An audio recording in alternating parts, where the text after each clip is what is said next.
Assalamualaikum warahmatullahi wabarakatuh. Kembali lagi bersama saya Ibu Gina. Di sini Ibu akan membahas tentang makhluk hidup dan lingkungannya pada mata pelajaran Ilmu Pengetahuan Alam dan Sosial di kelas 10 atau fase E tahun ajaran 2022-2023. Yuk kita bahas sekarang. Makhluk hidup. Nah, mengutip dari Kamus Besar Bahasa Indonesia atau KBBI, makhluk merupakan suatu yang diciptakan oleh Tuhan seperti manusia, binatang, dan tumbuh-tumbuhan. Sementara definisi hidup adalah sesuatu yang terus ada, bergerak, dan bekerja sebagai mestinya. Melansir dari Encyclopedia Britannica, makhluk hidup memiliki ciri-ciri kehidupan untuk berevolusi atau bisa mengalami perkembangan bentuk.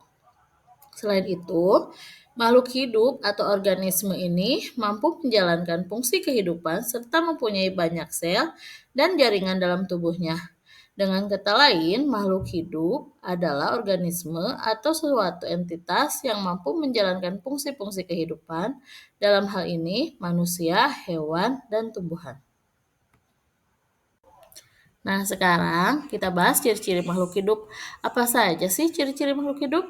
Yang pertama, bernapas. Bernapas adalah salah satu ciri dari makhluk hidup yang paling penting demi keberlangsungan hidup. Saat bernapas, makhluk hidup mengambil oksigen dari lingkungannya. Kemudian, oksigen yang dihirup akan dikeluarkan menjadi karbon dioksida serta uap ke dalam lingkungan. Yang kedua, bergerak. Makhluk hidup dapat bergerak, namun bergerak ini bukan sebatas bisa berpindah dari satu tempat ke tempat lain, melainkan memiliki tulang, otot, sendi yang semua itu berfungsi untuk mendukung mereka melakukan gerakan seperti berjalan hingga berlari. Hanya saja, gerak yang dilakukan tumbuhan berbeda dengan cara manusia dan hewan yang bisa berpindah tempat. Gerak tumbuhan disebut sebagai gerak taksis, yaitu bergerak mengikuti atau menjauhi sumber arah rangsangan dari luar, misalnya sinar matahari. Yang ketiga, membutuhkan nutrisi. Makhluk hidup merupakan organisme yang sangat memerlukan makanan dan minuman. Makanan dan minuman ini memberikan asupan nutrisi untuk menunjang aktivitas atau kegiatan sehari-hari. Makanan yang dikonsumsi makhluk hidup adalah sumber energi yang berperan dalam mengganti kerusakan sel, sementara air berguna untuk menjaga keseimbangan tubuh. Nah, yang selanjutnya, tumbuh dan berkembang. Jika kamu memperhatikan makhluk hidup di sekitar mereka akan mengalami pertumbuhan seiring berjalannya waktu supaya berkembang, seperti bayi manusia atau anak hewan yang baru lahir. Ukuran tubuh mereka awalnya kecil, tapi karena diberi makanan dan minuman, mereka bisa semakin tumbuh besar dan tinggi seiring bertambahnya usia. Sama halnya dengan tumbuhan yang juga mengalami fase tumbuh dan berkembang. Secara umum, tumbuhan dimulai dari biji, kemudian berkembang menjadi tumbuhan kecil yang sempurna hingga tumbuh mencapai usia dan ukuran tertentu. Yang kelima, peka terhadap rangsangan. Yang membedakan makhluk hidup dengan benda mati yaitu kemampuan menerima tanggapan atau rangsangan yang disebut iritabilitas. Bentuk tanggapan dari makhluk hidup ini bisa bermacam-macam. Contohnya, pada manusia dan hewan yaitu bergerak, berpindah dari satu tempat ke tempat lain, hingga mengalami perubahan. Pada hewan bunglon misalnya, akan berganti warna tubuh atau mimikri sebagai mekanisme perlindungan diri dari predator. Kemudian, cicak yang akan melepaskan ekornya ketika merasa terancam, atau pada tumbuhan putri malu yang akan menguncup ketika daunnya disentuh. Yang keenam, bereproduksi. Manusia, hewan, tumbuhan mempunyai kemampuan untuk bereproduksi atau berkembang biak. Contohnya, manusia bisa melahirkan individu baru sebagai keturunannya. Lalu hewan dapat menghasilkan anak-anaknya yang nanti berkembang jadi dewasa. Kemudian tanaman bisa menghasilkan biji atau tunas supaya menjadi tanaman berikutnya. Ciri-ciri makhluk hidup yang ketujuh yaitu beradaptasi. Adaptasi adalah kemampuan makhluk hidup dalam menyesuaikan diri dengan lingkungannya. Apabila makhluk hidup tidak mampu beradaptasi, tentu akan sulit bertahan hidup. Setidaknya ada 3 cara adaptasi yang dilakukan makhluk hidup. yaitu adaptasi fisiologis, adaptasi morfologis, dan adaptasi tingkah laku. Nah, yang terakhir, untuk ciri-ciri makhluk hidup itu mengeluarkan zat sisa. Ciri lain dari makhluk hidup yaitu mampu mengeluarkan zat sisa buangan atau sisa dari dalam tubuh. Khususnya manusia dan hewan dapat mengeluarkan keringat, feses, dan urin. Sementara pada tumbuh-tumbuhan, zat sisa tersebut berupa CO2 ketika proses respirasi dan O2 ketika proses fotosintesis. Nah, selanjutnya kita masuk ke lingkungan hidup. Menurut Undang-Undang Nomor 32 Tahun 2009 tentang Pengelolaan Lingkungan Hidup, Pasal 1 Ayat 1, lingkungan hidup adalah kesatuan ruang dengan semua benda, daya, keadaan, dan makhluk hidup, termasuk manusia serta perilakunya yang mempengaruhi alam, kelangsungan peri kehidupan, dan kesejahteraan manusia serta makhluk hidup lainnya. Menurut Sugianto, 2010, lingkungan adalah seluruh faktor luar yang mempengaruhi suatu organisme berupa hidup, atau faktor biotik, atau variabel yang tidak hidup, atau faktor abiotik.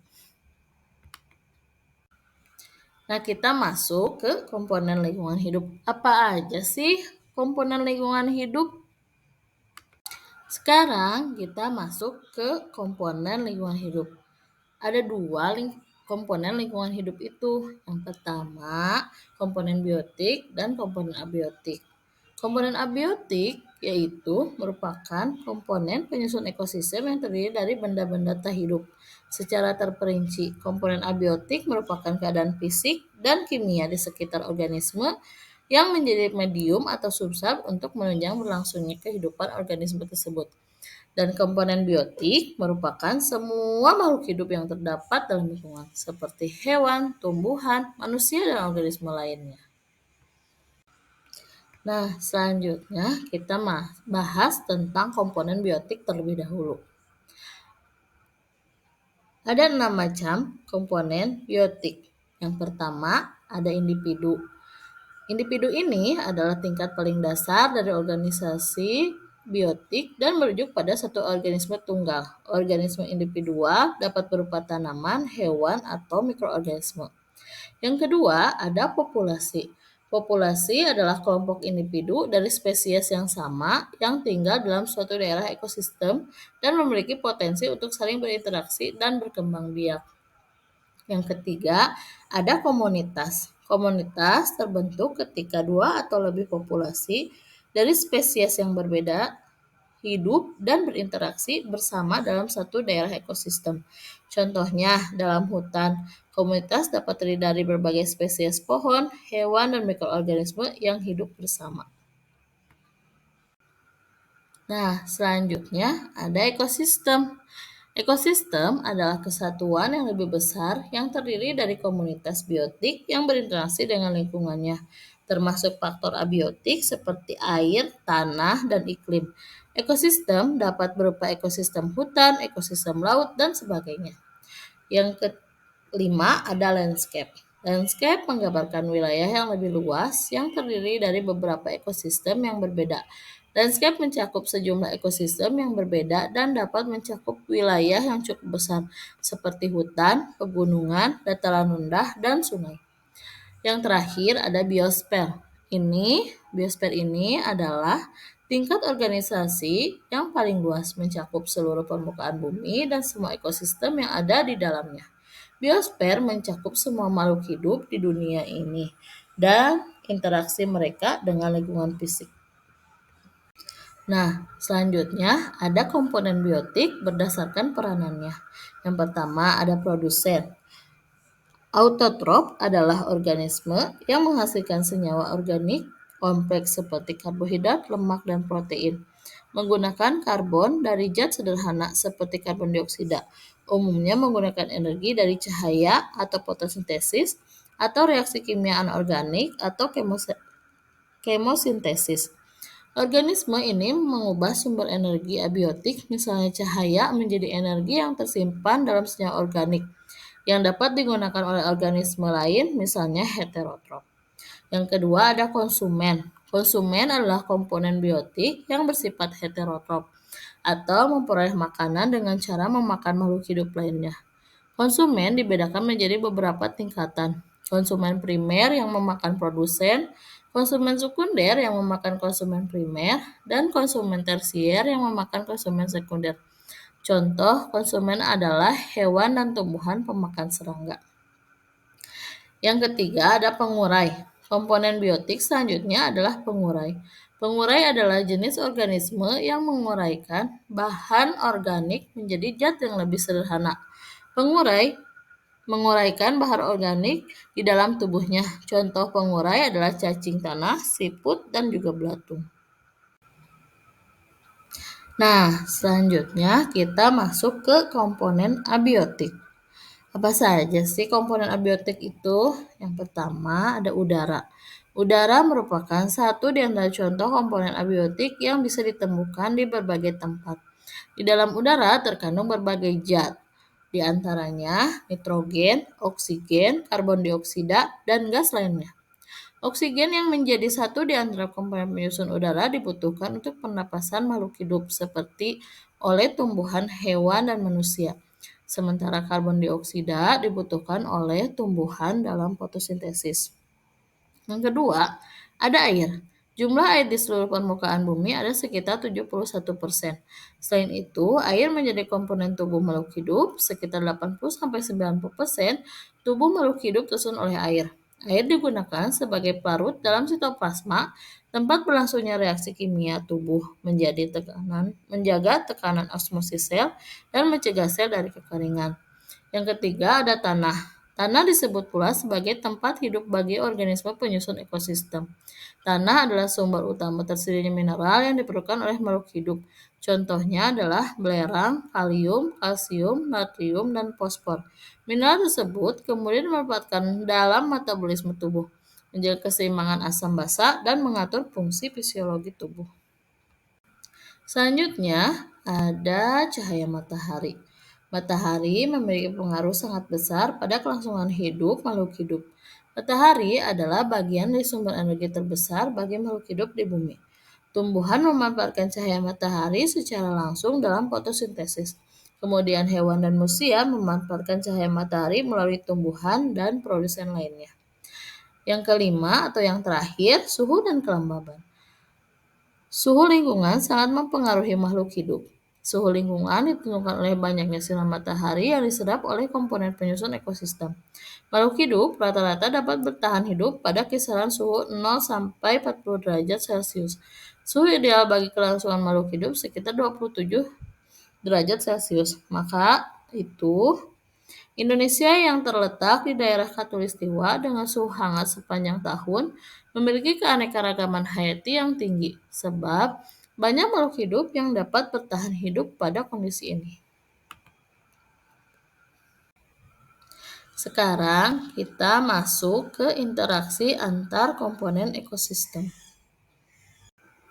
Interaksi antar komponen ekosistem yang pertama yaitu ada predasi. Interaksi antar organisme yang satu memakan yang lainnya. Organisme yang memakan disebut predator, sedangkan organisme yang dimakan disebut prey atau mangsa. Nah, yang kedua ada kompetisi. Kompetisi ini merupakan interaksi antar organisme yang bersaing untuk mendapatkan sumber daya yang sama. Sumber daya yang diperebutkan dapat berupa makanan, air, tempat tinggal, atau pasangan kawin. Misalkan antar hewan untuk mendapat makanan. Interaksi antar komponen ekosistem yang ketiga yaitu netral. Netral merupakan interaksi antar organisme yang berbeda jenis yang tidak saling mempengaruhi meskipun makhluk hidup tersebut berada dalam habitat yang sama. Interaksi antar komponen ekosistem yang ketiga yaitu netral. Netral merupakan interaksi antar organisme. Selanjutnya ada simbiosis. Simbiosis adalah interaksi antar dua organisme yang hidup bersama secara erat dan saling mempengaruhi. Simbiosis dapat bersifat menguntungkan, merugikan, atau tidak berpengaruh sama sekali bagi kedua organisme yang terlibat. Ada 3 macam simbiosis. Yang pertama, ada simbiosis mutualisme. Simbiosis mutualisme ini merupakan interaksi antar dua organisme yang saling menguntungkan. Kedua organisme yang terlibat tidak dapat hidup tanpa kehadiran organisme lainnya. Yang kedua, ada simbiosis komensalisme. yaitu interaksi antara dua organisme yang menguntungkan satu pihak tetapi tidak merugikan pihak lain. Dan yang terakhir ada simbiosis parasitisme, yaitu interaksi antara dua organisme yang menguntungkan satu pihak tetapi merugikan pihak lain. Nah, selanjutnya ada antibiosis. Antibiosis adalah istilah dalam ekologi yang menggambarkan interaksi negatif antara dua atau lebih organisme di mana salah satu pihak dirugikan atau bahkan dibunuh, sementara pihak lain tidak terpengaruh sama sekali. Antibiosis dapat terjadi antara organisme yang berbeda spesies atau antar organisme yang sama spesies.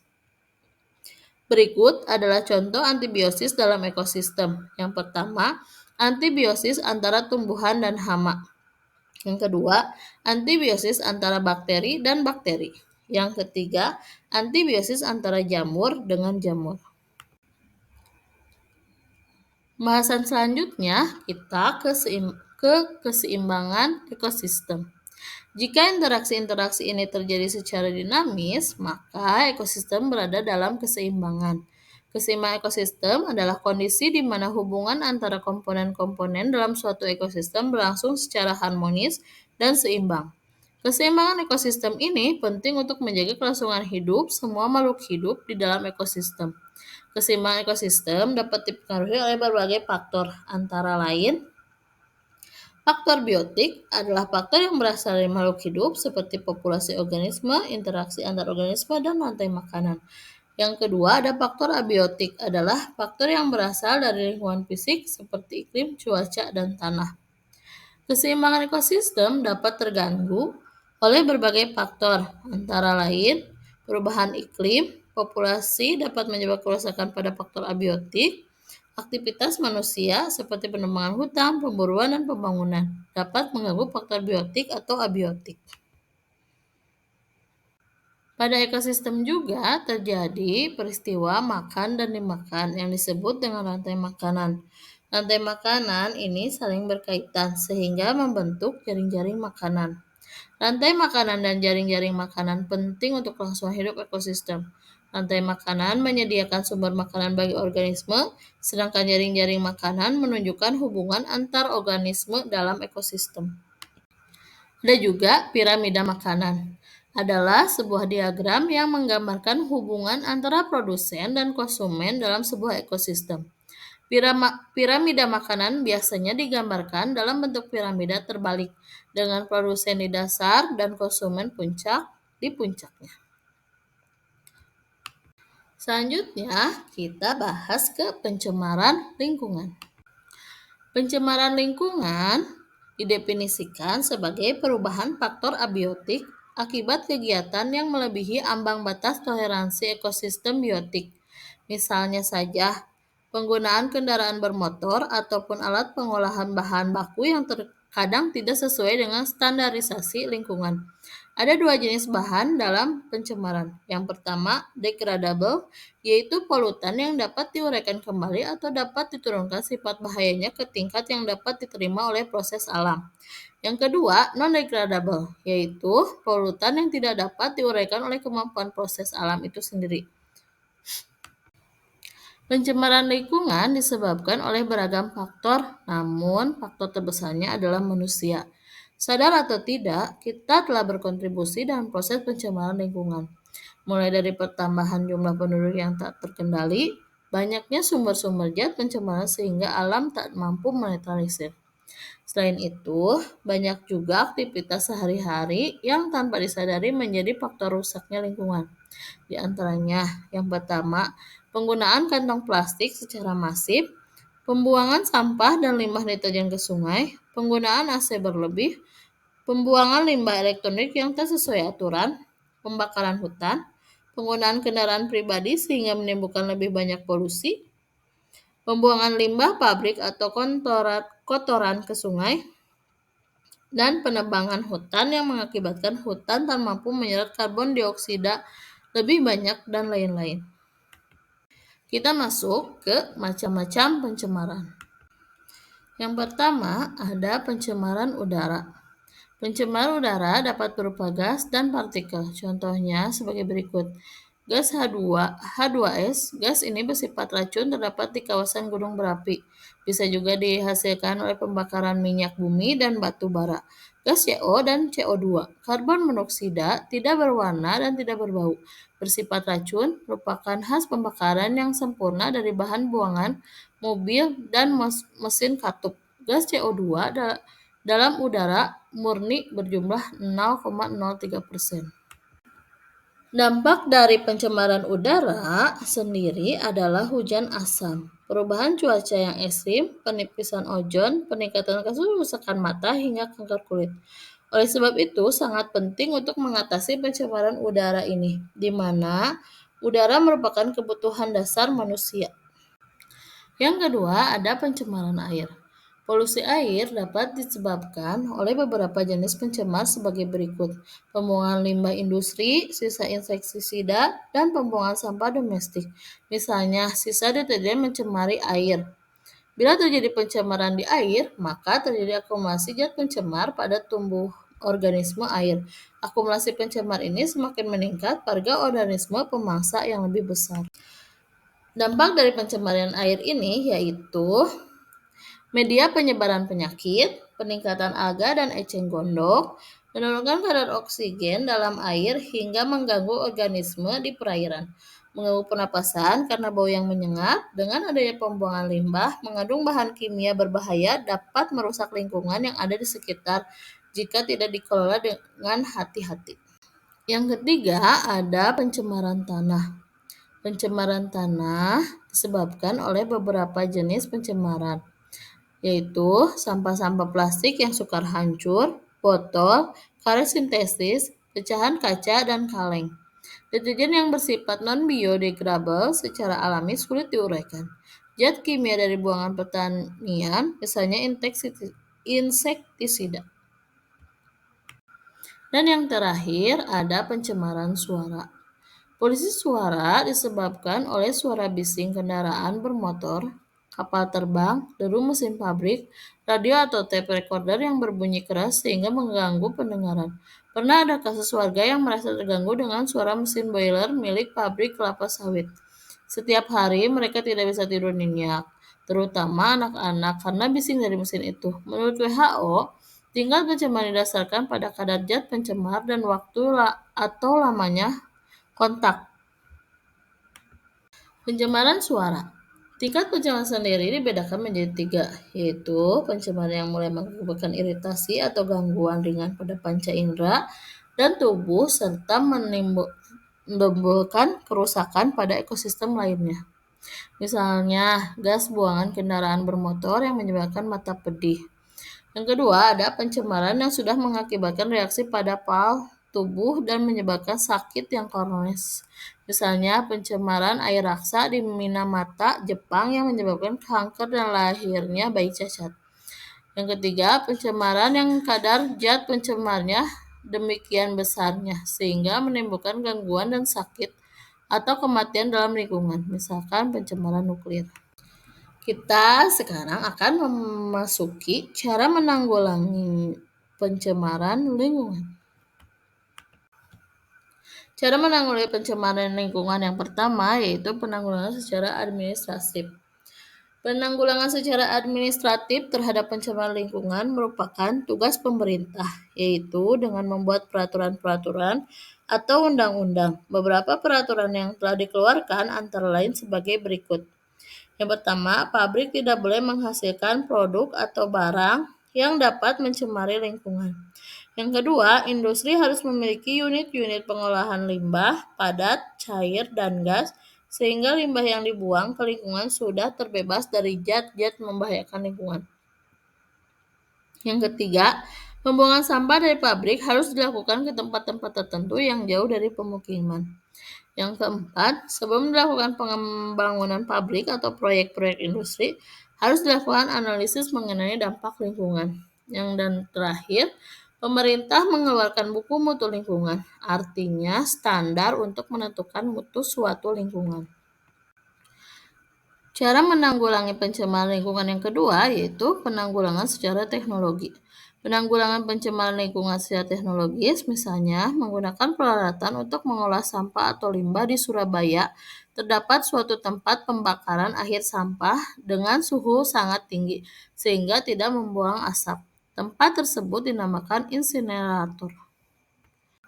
Yang ketiga yaitu penanggulangan secara edukatif. Penangkalan pencemaran secara edukatif dilakukan melalui jalur pendidikan, baik formal maupun non-formal. Melalui pendidikan formal di sekolah dimasukkan pengetahuan tentang lingkungan hidup ke dalam mata pelajaran yang terkait, misalnya IPA dan pendidikan agama. Melalui jalur pendidikan non-formal dilakukan penyuluhan kepada masyarakat tentang pentingnya pelestarian lingkungan dan pencegahan serta penanggulangan pencemaran lingkungan. Nah, yang terakhir, penanggulangan pencemaran lingkungan berdasarkan undang-undang. Jika berdasarkan pada Undang-Undang Nomor 32 Tahun 2009 tentang lingkungan hidup sendiri, diketahui bahwa upaya penanganan terhadap permasalahan pencemaran lingkungan hidup adalah sebagai berikut. Yang pertama, mengatur sistem pembuangan limbah industri. Yang kedua, penempatan kawasan industri terpisah dan berjauhan dari kawasan pemukiman penduduk. Pengawasan akan menggunakan bahan kimia, misalnya pestisida dan inseksida. Yang kedua, melakukan penghijauan. Yang keempat, memberikan sanksi secara tegas kepada pelaku pencemaran lingkungan. Dan yang terakhir, penyuluhan pendidikan lingkungan untuk meningkatkan kesadaran masyarakat akan pencemaran lingkungan. Sekian yang dapat Ibu sampaikan. Kita akan bertemu kembali di pembahasan selanjutnya. Wassalamualaikum warahmatullahi wabarakatuh.